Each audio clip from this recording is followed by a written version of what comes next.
Hi friends, happy Valentine's டே.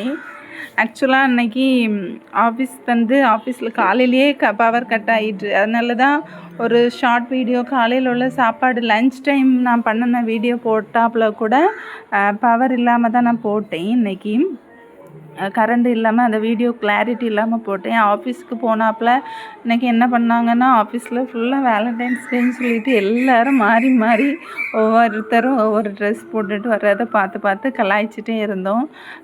ஆக்சுவலாக நான் இன்றைக்கி ரெட் ட்ரெஸ் போட்டுட்டு போயிருந்தேன். அப்போது மேம் உங்களுக்கு கல்யாணம் ஆயாச்சே மேம், அப்போ ஏன் திரும்ப நீங்கள் ரெட் கலர் ட்ரெஸ் போட்டிருக்கீங்க அப்படின்னு சொல்லிட்டு கிண்டல் பண்ணிகிட்டே இருந்தாங்க. அந்த ரெட் கலர் இல்லை, க்ரீன் கலர் ஏன் போட்டிருக்கீங்க மேம் அப்படின்னு சொல்லிட்டு கிண்டல் பண்ணிகிட்டே இருந்தாங்க. சரி, அப்படி மாறி மாறி ஒவ்வொருத்தரும் ட்ரெஸ் வேறு கலர் போட்டுட்டு வர ஒவ்வொரு கலருக்கும் சர்ச் பண்ணி பார்த்தது. ஏன்னா வயசாயாச்சு, நான் நிறைய நாட்கள் நம்ம அந்த காலேஜ் டேஸ் ஸ்கூல் டேஸ் எல்லாம் தாண்டி ஒரு ஆஃபீஸுக்குன்னு சொல்லி வந்து நிறைய நாட்கள் ஆயாச்சு. அப்படியே ஒவ்வொருத்தங்களையும் கலாய்ச்சிட்டு இருந்தோம். அதுக்கப்புறம் இந்த வீடியோஸில் வரக்கூடிய பிக்சர்ஸ் எல்லாமே என்னோடய ஆஃபீஸில் என்னோடய டீமில் உள்ள ஒரு ஸ்டாஃப் வரைஞ்சது. சூப்பராக வரைஞ்சிருக்காங்க, ஒவ்வொன்றுமே வரைஞ்சிருக்காங்க. அவங்கக்கிட்ட இவ்வளவு ஹிடன் இது என்ன டேலண்ட் இருக்குன்னு சொல்லிட்டு எதிர்பார்க்கவே இல்லை. செம்மையாக இருந்துச்சு. அப்போ நான் சொல்லிட்டு இருந்தேன், சூப்பராக இருக்குது, என்னாலலாம் ஒரு சின்ன ஒரு ரவுண்டு கூட என்னால் போட முடியாது அப்படின்னு சொல்லிட்டு பேசிக்கிட்டே இருந்தோம். ஏன்னா கரண்ட்டு கட்டுனாலே அங்கே ஜாலியாக தான் இருக்கும், மேக்ஸிமம் ஜாலியாக இருக்கும். போகிறதே எதுக்கு போகிறோன்னே தெரியாமல் போகிறது தான். ஏன்னா கரண்ட்டு கட்டு தான் தெரியும்.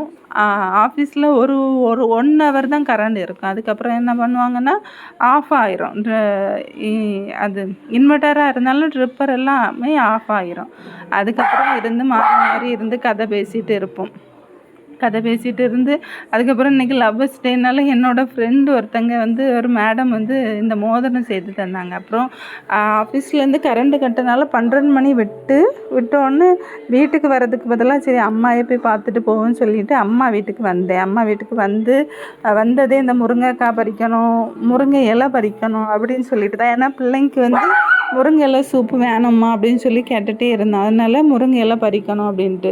அப்போ பக்கத்து வீட்டில் ஒரு வாத்து அம்மா வளர்த்துட்டு இருந்தாங்க. அப்போ வாத்து பக்கத்து வீட்டில் உள்ள ஆண்டி அக்கா கேட்டிருந்தனால அவங்களுக்கு கொடுக்கணும்னு சொல்லியிருந்தாங்க. அப்போது வா மக்களே, நீ வேலைக்கு போய்ட்டு நாளைக்கு கரண்ட் கட்டு தானே, வீட்டுக்கு அதை வாங்கிட்டு போய் கொடுத்துரு அப்படின்னு சொல்லி கூப்பிட்டாங்க.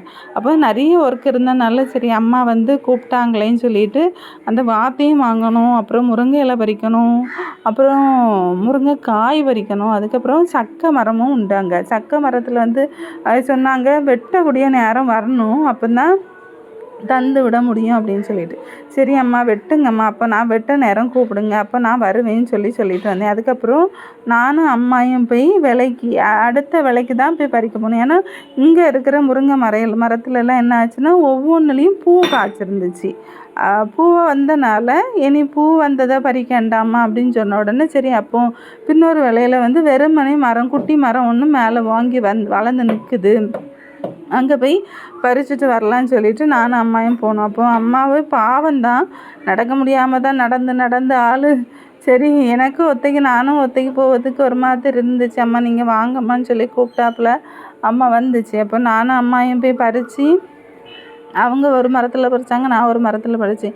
மாறி பறித்து கொஞ்சம் முருங்கை எல்லாம் சேர்ந்துச்சு. சரி அதை வாங்கிட்டு இனி பிள்ளைக்கும் ஹஸ்பண்டுக்கும் கொஞ்சம் அந்த முருங்கையில தண்ணி மாதிரி சூப்புன்னு சொல்லுவாங்க, நான் இந்த முருங்கையில தண்ணின்னு சொல்லலாம்.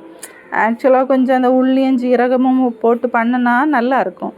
அதனால் அதை வாங்கிட்டு வந்தேன். அதுக்கப்புறம்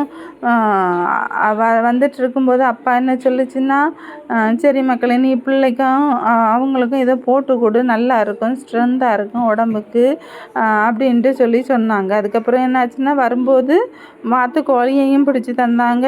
வாத்துக்கோழி நிறைய கோழி உண்டு அங்கே. இதுக்கு முன்னாடி ஒருக்கா வான்கோழி வாங்கி கொடுத்தேன், இப்போ வாத்துக்கோழி அவங்களுக்கு வாங்கி கொடுத்தேன்.